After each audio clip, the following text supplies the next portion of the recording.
Hello everyone. आज के lecture में हम पढ़ेंगे बूलियन एक्सप्रेशन। उसे किस तरीके से रिप्रेजेंट करते हैं, with the help of truth table कैसे लिखा जाता है, और उसके बाद हम पढ़ेंगे SOP form and POS form. तो sum of product and product of sum, ये दोनों टर्म्स हम क्यों यूज़ करते हैं, बेसिकली एक्सप्रेशंस को किस तरीके से राइट डाउन किया जाता है with the help of SOP और पीओएस। तो ये सारी चीज़ें हम आज के लेक्चर में कवर करने वाले हैं। तो सबसे पहले कोई भी बूलियन एक्सप्रेशन, तो हमने अभी तक जो पढ़ा, लाइक हमने नंबर सिस्टम कन्वर्जन पढ़ा, देन हमने लॉजिक गेट्स देखे, फिर लॉजिक गेट्स की हेल्प से हम किस तरीके से एक्सप्रेशंस को सॉल्व करते हैं। उसके बाद हमने यूनिवर्सल गेट्स की हेल्प से किस तरीके से एक्सप्रेशंस को ड्रॉ किया जाता है, डिज़ाइन किया जाता है। देन हमने डिफरेंट बूलियन लॉज पढ़े। तो ये सारी चीज़ें पढ़ने के बाद अब हम एक्सप्रेशंस को कैसे रिप्रेजेंट करते हैं ये देखेंगे। ओके, तो कोई भी एक्सप्रेशन, कोई भी बूलियन एक्सप्रेशन किससे मिलके बना होगा? तो कुछ टर्म्स होंगे। फॉर एग्जांपल अगर मैं यहाँ पे कुछ भी लिख रहा हूँ अभी, a plus B plus C. Okay, तो ये कोई एक्सप्रेशन है जिसको मैंने y नाम दे दिया। So that is a plus B plus C. तो मुझे मालूम है ये a b c तीन आपके इनपुट्स हैं और ऑपरेशन आप इनके बीच में कर रहे हैं। तो ये प्लस साइन किसके लिए है? और ऑपरेशन के लिए। और जब आप इसको सॉल्व करेंगे, मीन्स जब आप वैल्यूज रखेंगे ए बी सी की, तो ये आउटपुट वाई पे कुछ वैल्यू आएगी। ओके, तो हम पहले भी डिस्कस कर चुके हैं कि कोई भी, सपोज मैंने एक सर्किट बनाया, ये एक बॉक्स है, यहाँ पे ए और बी आपने कुछ वैल्यूज दी, तो यहाँ पे आपको कुछ आउटपुट मिलेगा। तो यहाँ पे एक सी और इनपुट अप्लाई कर देते हैं, तो यहाँ पे कुछ आउटपुट मिलेगा। ठीक है, तो ये आपका एक बूलियन एक्सप्रेशन है। चलिए, तो बूलियन एक्सप्रेशन में क्या होगा? एक तो इसमें क्या होंगे? वेरिएबल्स होंगे। ओके, सो ए बी सी यहाँ पे क्या है? आपके वेरिएबल्स हैं। सो इनपुट और आउटपुट। तो आउटपुट वेरिएबल क्या है आपका? y। इनपुट वेरिएबल क्या है? A B C. Then operators होंगे डिफरेंट। तो यहाँ पे देखिए क्या है? प्लस ऑपरेटर है। Okay, then equal sign, this is your equal sign, and then parenthesis जो आपके ब्रैकेट्स होते हैं। ओके, अब जब आप इसको सॉल्व करेंगे तो आउटपुट क्या आएगा? आउटपुट की वैल्यू या तो जीरो आएगी या फिर वन आएगी। ओके, तो हम डेफिनेटली डिजिटल की बात कर रहे हैं, यहाँ पे डिजिटल सर्किट्स पढ़ रहे हैं, तो यहाँ पे वैल्यूज क्या मिलेंगे? हमें जीरो मिलेगी या फिर वन मिलेगा। ओके, तो अब हम एल्जेब्रिक एक्सप्रेशन जो मैंने यहाँ पे लिखा हुआ है, that is A plus B plus C, और with the help of truth table हम किसी भी बूलियन फंक्शन को या बूलियन एक्सप्रेशन को रिप्रेजेंट कर सकते हैं। क्लियर? तो एक एक करके देखते हैं कि ट्रुथ टेबल से कैसे करते हैं और अब बूलियन एक्सप्रेशन से कैसे करते हैं, एल्जेब्रिक एक्सप्रेशन। तो देखिए ये कोई एक्सप्रेशन है आपका, that is X plus Y bar Z. Okay, so Y complement and operation है यहाँ पर, और यहाँ पर एक और ऑपरेशन है। तो W जो आपका आउटपुट है वो किसका फंक्शन होगा? एक्स वाई एंड जेड का। क्योंकि जब आप एक्स वाई जेड की वैल्यूज चेंज करेंगे तो डब्ल्यू की वैल्यू में कुछ चेंज होगा। क्लियर? तो हम इसे लिख सकते हैं, it is a function of, जैसा हम मैथ्स में पढ़ते हैं, so we can write W, this is a function of X Y Z. Clear? तो यहाँ पे सिंपल ये समझाने का मतलब ये है कि एक्स वाई जेड की जब वैल्यू आप चेंज करेंगे तो आपको एक डब्ल्यू मिलेगा, एक आउटपुट मिलेगा। ओके, तो ये x plus Y by Z आपका एक्सप्रेशन हो गया। क्लियर?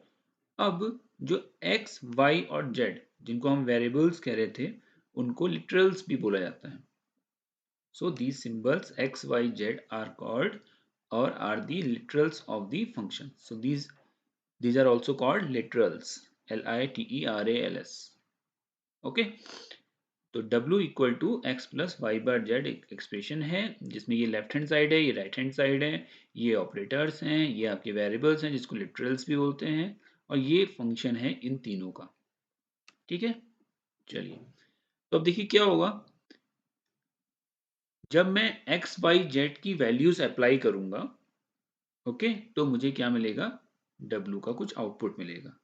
अब देखिए एक्स वाई जेड आपकी कितने वेरिएबल्स हैं? तीन वेरिएबल हैं। ओके, तो ये मैं आपको पहले ही बता चुका हूँ कि टोटल नंबर ऑफ कॉम्बिनेशंस कितने बनेंगे। ओके, कॉम्बिनेशंस कितने होंगे आपके? जो इनपुट के कॉम्बिनेशंस बनेंगे वो होंगे आपके 2 की पावर नंबर ऑफ इनपुट्स। तो अब देखिए यहाँ पे नंबर ऑफ इनपुट्स कितने हैं, यहाँ नंबर ऑफ इनपुट्स हैं 3, x y z। तो ये कितना हो जाएगा 2 की पावर 3, तो 2 की पावर 3 कितना होगा 8। क्लियर। तो देखिए 8 टोटल कॉम्बिनेशंस बनेंगे। अब देखिए यहाँ पे हम सबसे पहले स्टार्ट करते हैं जीरो से, तो दिस इज जीरो, ये 1 हो गया, ये 2 हो गया, ये 3 हो गया, ये 4 हो गया, ये 5 6 एंड 7। ओके, तो देखिए ये हैं टोटल कितने 1 2 3 4 5 6 7 8। क्लियर। और हम रीड नंबरिंग कहाँ से स्टार्ट करते हैं जीरो से, इसलिए मैक्सिमम कहाँ तक जाएगा 7 तक। तो हम 7 रिप्रेजेंट कर सकते हैं, तो 1 1 1 जो हमने कन्वर्जन पढ़ा था, नंबर कन्वर्जन, उसमें हमने पढ़ी थी ये चीज। तो 7 को बाइनरी में कैसे लिखेंगे 1 1 1 with the help of 3 bits. तो वो 3 इनपुट्स क्या हैं आपके x y z। ओके, इतनी बात क्लियर समझ में आ गई।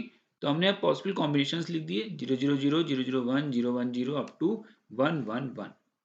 अब हम इसे सॉल्व कैसे करेंगे, हम इसे सॉल्व करेंगे इस एक्सप्रेशन की हेल्प से। तो एक्सप्रेशन क्या है आपका x plus Y bar into Z, that is your w। तो देखिए अब आप क्या करेंगे, आप z की वैल्यू यहाँ रखेंगे। अब हम कुछ रैंडम सैंपल्स ले लेते हैं, मतलब 2 3 को हम ट्राई कर लेते हैं और फाइंड आउट करते हैं कि हमारे w की वैल्यू क्या आएगी। चलिए, तो सबसे पहले पहला लेते हैं। तो z को मैंने रखा 0, y की वैल्यू क्या है यहाँ पे 0, कॉम्प्लीमेंट कितना हो जाएगा 1, प्लस x की वैल्यू कितनी है 0। सो 1 इंटू 0 0 हो जाएगा। ओके, सो 0 प्लस 1 इंटू 0 कितना हो जाएगा 0, तो 0 प्लस 0 कितना हो जाएगा 0। नो, अब हम चेक करते हैं इस कंडीशन को, फोर्थ वाली को। ठीक है, so for x equal to 1, y equal to 0 and z equal to 0। अब देखिए एक्सप्रेशन क्या है आपका x plus Y bar into Z. So x की वैल्यू क्या हो गई 1, प्लस y की वैल्यू कितनी है 0, 0 का बार कितना हो जाएगा 1, z की वैल्यू कितनी है 0। सो 1 इंटू 0 0 प्लस 1, सो आंसर कितना आ गया 1। सो दिस इज 1। एक लास्ट चेक कर लेते हैं। ओके, एक लास्ट चेक कर लेते हैं। x equal to 1, y equal to 1 and z equal to 1। So y equal to 1, z equal to 1। So x की वैल्यू 1 है, प्लस y की वैल्यू 1 है, कॉम्प्लीमेंट कितना हो जाएगा 0, z की वैल्यू 1 है। सो 0 एंड 1 ऑपरेशन क्या देगा आपको 0, 1 प्लस 0 1 और 0 क्या देगा आपको 1। So answer is 1। ओके, तो इस तरीके से पूरी ट्रुथ टेबल डिजाइन की जाती है, यानी कि उसके आउटपुट वैल्यूज को फाइंड आउट किया जाता है। सो आई होप ये पॉइंट समझ में आया होगा आपको। अब आप कोई भी ट्रुथ टेबल बना सकते हैं, 2 वेरिएबल 3 वेरिएबल 4 वेरिएबल। आपको एक्सप्रेशन गिवन होगा, आपको इनपुट कॉम्बिनेशंस की वैल्यूज फाइंड आउट करनी है, उनको फिर पुट करना है उस एक्सप्रेशन में, और उस एक्सप्रेशन में पुट करने के बाद अपने आउटपुट की वैल्यू को फाइंड आउट करना है। ओके, चलिए, तो अब वही चीज जो मैंने अभी आपको समझाया वो यहाँ पे लिखा हुआ है। देखिए, the number of rows in the table is equal to the power n। तो देखिए ये रोज होती है हमारी, तो यहाँ कितनी रोज हैं टोटल 8 रोज हैं। ओके, और कॉलम्स कितने हैं x y z w, तो 4 कॉलम्स हैं। so these are columns, okay, and these are rows, these are rows। okay, now so कितने नंबर ऑफ रोज होंगे हमारी 2 की पावर n, जहां पे n क्या है आपका नंबर ऑफ लिटरल्स, तो यानी कि number of input variables. Clear. Combination of zeros and 1 for rows for this table are obtained from the binary numbers by counting 0 to 2 की power n minus 1। तो देखिए मैंने आपको बताया था कि आपकी 8 रोज हैं, 8 पूरे कॉम्बिनेशन बन रहे हैं, लेकिन काउंटिंग कहाँ से कहाँ तक होगी 0 से 7 तक। तो 2 की पावर n माइनस 1 का मतलब क्या है, 2 की पावर n, n कितना है 3 माइनस 1, तो 2 की पावर 3 कितना होगा आपका 8। सो 8 माइनस 1 इज 7। तो आपके नंबर्स कहाँ से कहाँ तक जाएंगे 0 से 7 तक। Okay, clear. तो आई होप इतनी बात समझ में आ गई होगी। ट्रुथ टेबल डिजाइन करना आ गया, एक्सप्रेशन को कैसे पढ़ते हैं, क्या क्या होता है उसमें, लिटरल्स क्या है, किसका क्या फंक्शन है, कैसे वैल्यू अप्लाई करेंगे, ये समझ में आ गया। ओके, नाउ अब हम एक और चीज देखते हैं कि सपोज मैंने कोई एक्सप्रेशन लिखा, ठीक है, अब क्या मैं उस एक्सप्रेशन को और सिंप्लीफाई कर सकता हूं। ओके, तो कुछ जो हमने बूलियन लॉस पढ़े थे, उन लॉज को यूज करके क्या ये पॉसिबल है कि जो एक्सप्रेशन मुझे गिवन है क्या मैं उसको रिड्यूस कर सकता हूँ? तो रिड्यूस दो तरीके से करते हैं, मतलब दो तरीके से आप ये समझ सकते हैं कि जब आप उस फंक्शन को, जो भी एक्सप्रेशन आपको गिवन है, उसको आप जब रिड्यूस करेंगे तो उसमें दो चीजें रिड्यूस होंगी। ऐसे समझिए, उसमें दो चीजें रिड्यूस होंगी। एक तो क्या रिड्यूस हो सकते हैं, नंबर ऑफ लिटरल्स, यानी कि number of variables, input variables. Okay, तो आप इनको इनपुट वेरिएबल्स भी कह सकते हैं। तो या तो इनपुट वेरिएबल्स रिड्यूस हो जाएं, अभी बताता हूँ एग्जांपल से, या फिर आपके टर्म्स ही रिड्यूस हो जाएं पूरे। ओके, तो फॉर एग्जांपल अगर सपोज मेरे पास एक एक्सप्रेशन है x plus Y bar Z plus X into Y plus Y into Z. Okay, तो अब देखिए इसमें कितने नंबर ऑफ इनपुट वेरिएबल्स हैं, कितने टर्म्स हैं, अभी हम आगे एग्जांपल में देखेंगे। तो जस्ट यहाँ देखिए, समझिए, एक टर्म ये है, एक टर्म ये है, एक टर्म ये है, एक टर्म ये है। ओके, तो ये हो गए आपके टर्म्स। और इनपुट वेरिएबल्स कितने हैं, एक्स वाई एंड जेड। तो ये तीन आपके लिटरल्स हो गए। क्लियर? तो यही हम अभी देखते हैं एग्जांपल की हेल्प से, तो आपको समझ में आ गया टर्म्स क्या होते हैं। फोर टर्म्स हैं यहाँ पे, तो फोर आपके टर्म्स हैं और थ्री आपके लिटरल्स हैं। तो अगर हम इनको रिड्यूस कर रहे हैं, तो यानी अगर टर्म रिड्यूस हो गया तो हम टर्म को भी रिड्यूस कर सकते हैं। अगर कोई इनपुट वेरिएबल ही हम हटा सकते हैं सिंप्लीफाई करके, तो वो एक तरीका है। तो इस तरीके से हम with the help of different Boolean laws और डिफरेंट थ्योरम्स अपने लिटरल्स को, इनपुट वेरिएबल्स जिनको बोला जाता है, और अपने टोटल टर्म्स को किसी एक्सप्रेशन से माइनस, मतलब हटा सकते हैं। ओके, सो देखिए, सपोज ये कोई एक्सप्रेशन है f1, so f1 is a function of X Y Z. Okay, so f1 कोई एक फंक्शन है, that is a function of क्या होगा, एक्स वाई जेड। तीन लिटरल्स हैं यहाँ पे एक्स वाई जेड। ओके, और देखिए यहाँ टर्म कितने हैं, वन। सो देखिए ये एक टर्म हो गया, सेकेंड टर्म ये हो गया पूरा, और थर्ड टर्म ये हो गया। तो जहां भी आपको देखिए यहाँ पे प्लस साइन दिख रहा है ना, और ऑपरेशन प्रेसिडेंस हमने पहले ही पढ़ रखा है, जिसमें हम प्लस साइन को सबसे लास्ट में सॉल्व करते हैं। तो ये एक टर्म हो गया, फर्स्ट टर्म, ये सेकंड टर्म हो गया, और ये आपका थर्ड टर्म हो गया। इसी तरीके से कोई फंक्शन f2 है, जिसमें एक टर्म ये है, एक टर्म ये है, और लिटरल्स कितने हैं, x y एंड z। तो तीन आपके लिटरल्स हैं। So f2 has three literals and two terms, f1 has three literals and three terms. इतनी कहानी समझ में आ गई। ओके, सो लिटरल्स क्या हैं, टर्म्स क्या हैं, ये समझ में आ गया।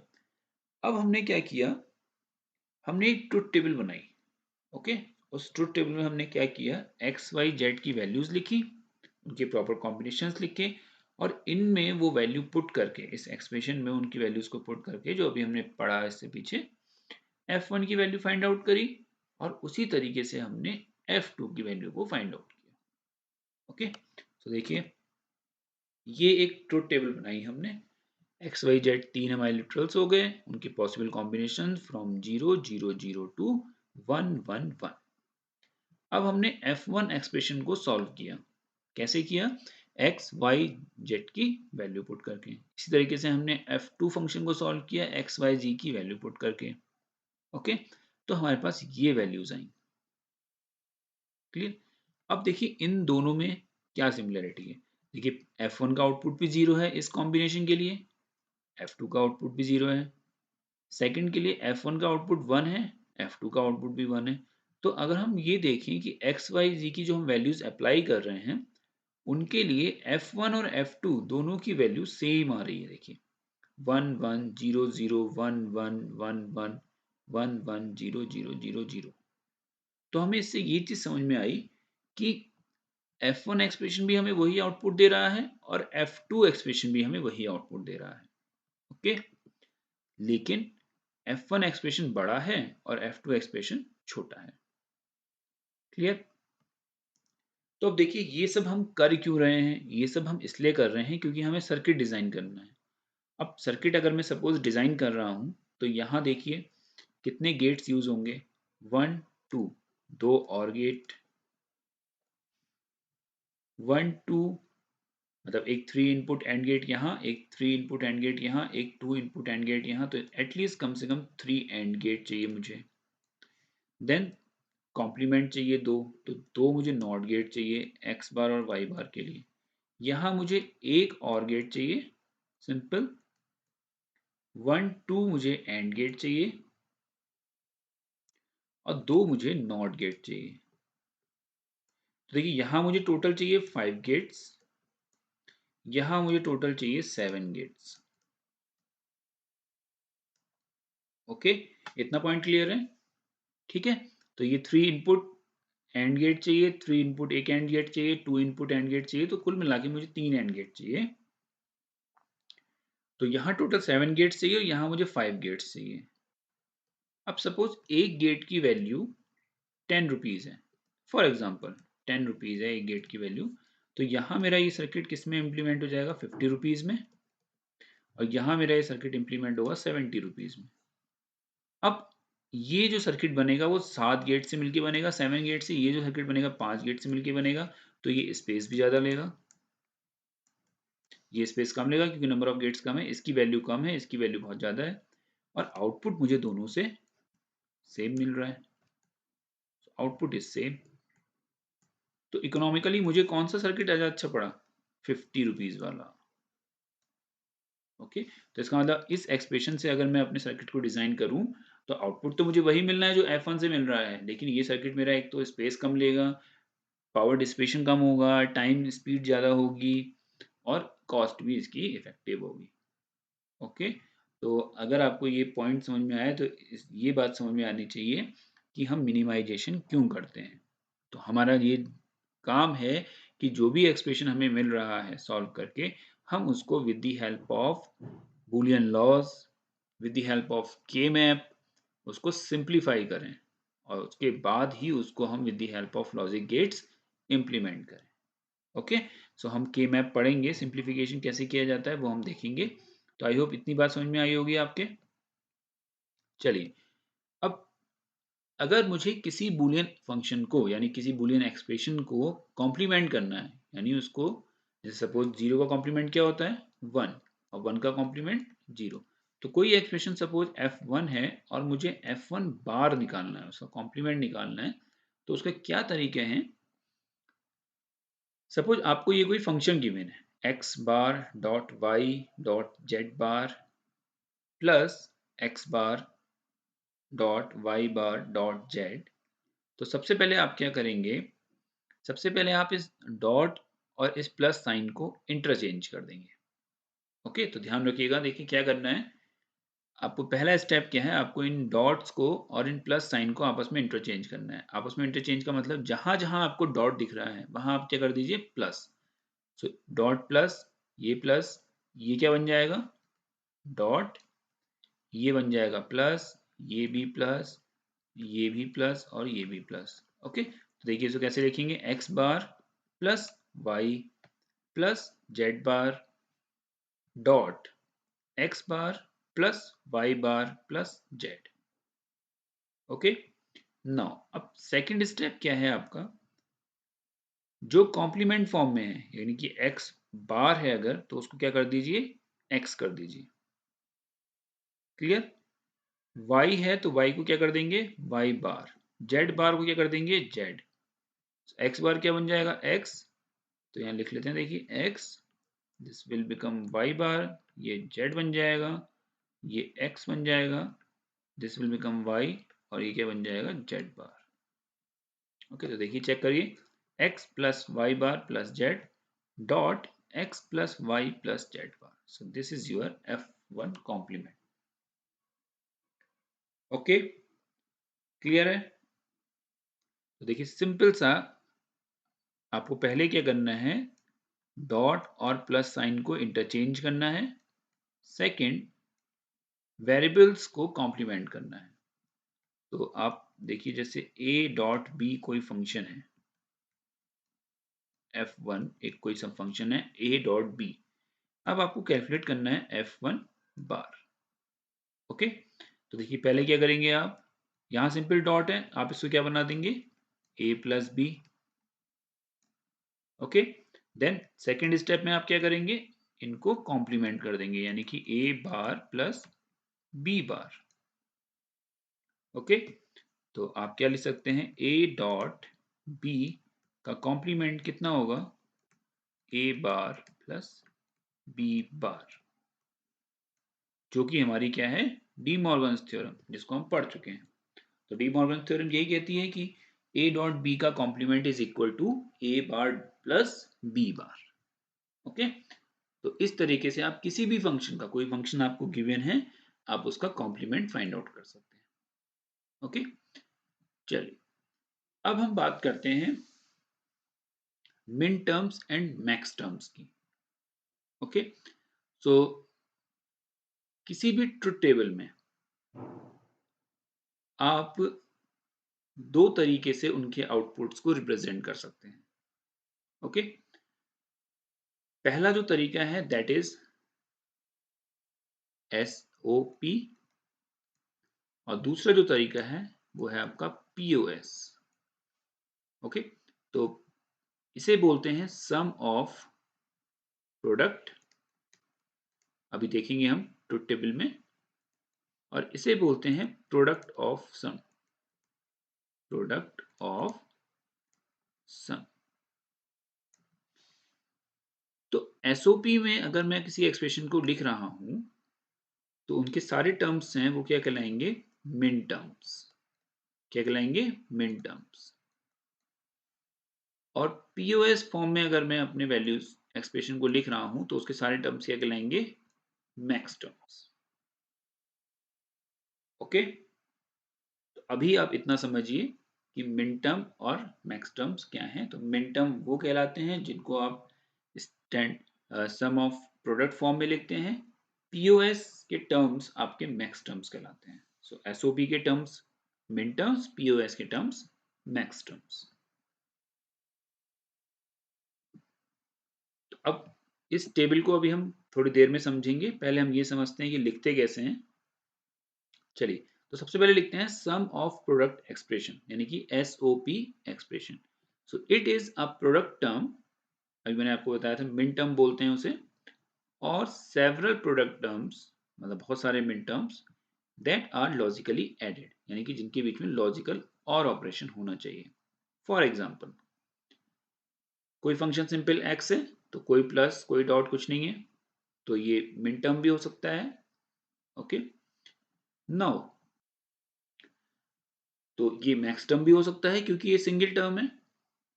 नेक्स्ट, x प्लस वाई, तो x आपका एक मिन टर्म है, y आपका एक मिन टर्म है, और आपने उसको क्या कर रखा है, लॉजिकल और ऑपरेशन।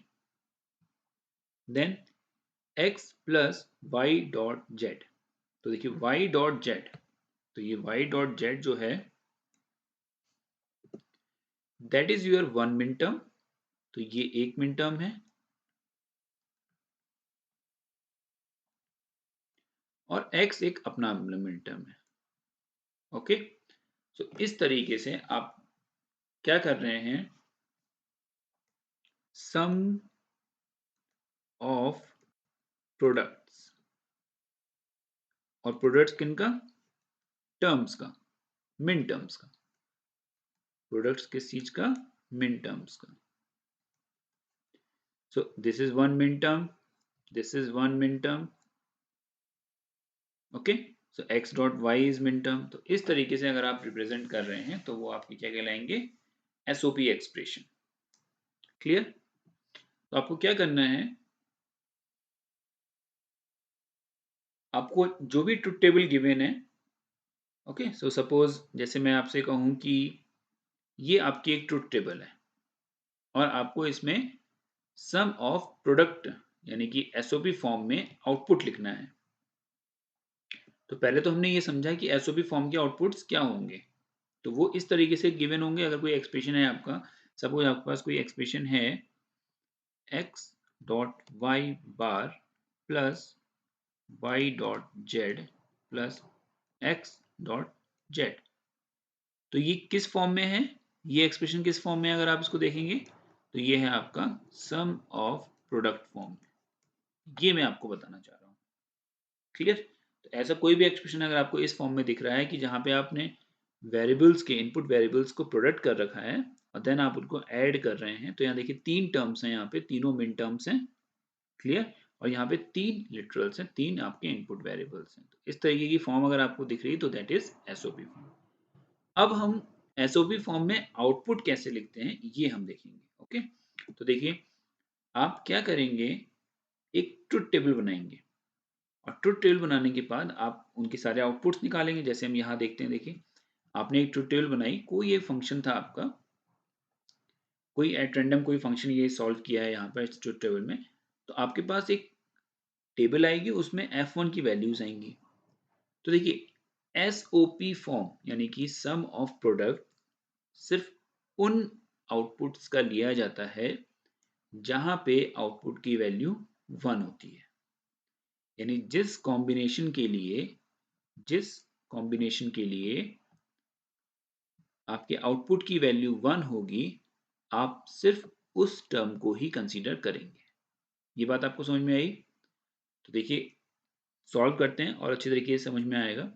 अब देखिए f1 की वैल्यू यहाँ 1 है, यहाँ 1 है और यहाँ 1 है। ओके, तो ये आप जब भी कोई ट्रुथ टेबल सॉल्व करेंगे आपको कुछ वैल्यूज मिलेंगी। आपको सिर्फ कौन सी वैल्यूज देखनी है, जहां पे आउटपुट की वैल्यू 1 है। अब आप उनके टर्म्स को रीड करेंगे, क्लियर। उनके टर्म्स को आप रीड करेंगे। चलिए रीड करते हैं। x क्या है यहाँ पे 0, y 0, z 1।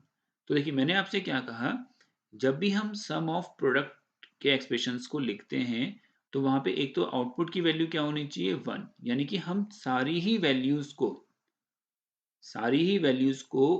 1 रीड करेंगे, क्लियर।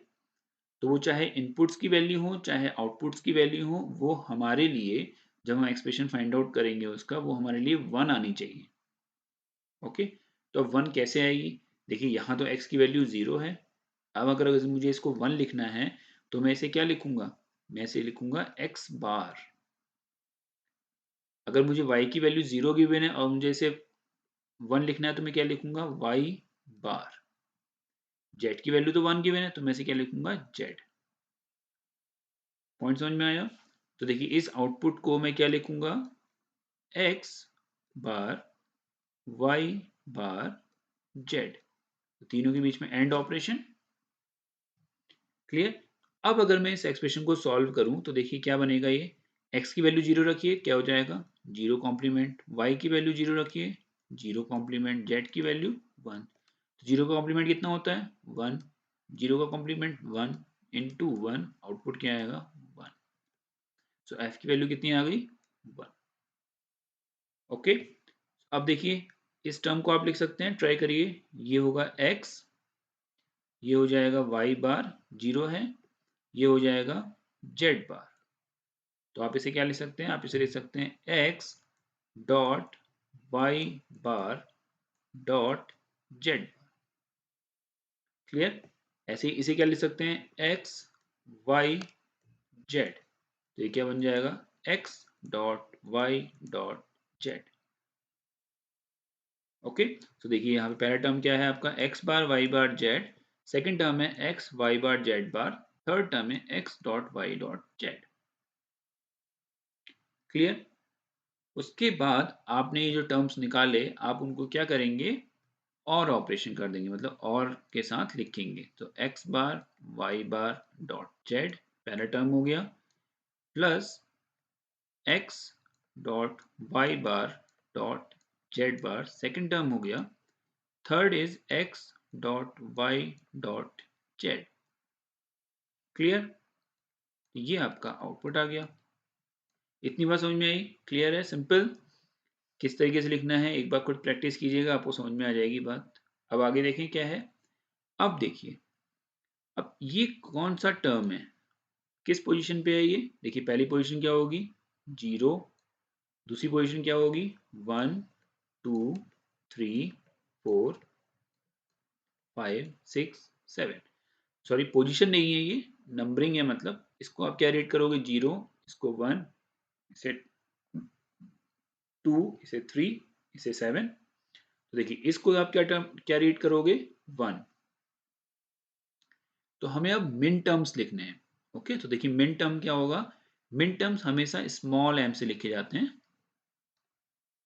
क्लियर, और m1 प्लस ये कौन सा मिन टर्म है 4, तो आप क्या लिखेंगे स्मॉल m4 प्लस ये आपका 7 है तो आप क्या लिखेंगे m7।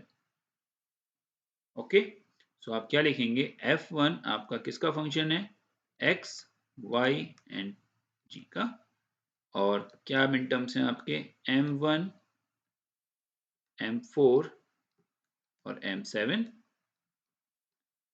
ओके, अब आप अगर इसे शॉर्ट फॉर्म में लिखेंगे तो आप इसे क्या लिखेंगे समेशन, क्योंकि आप सम कर रहे हैं और ऑपरेशन अप्लाई कर रहे हैं, मिन टर्म्स स्मॉल m 1 4 7,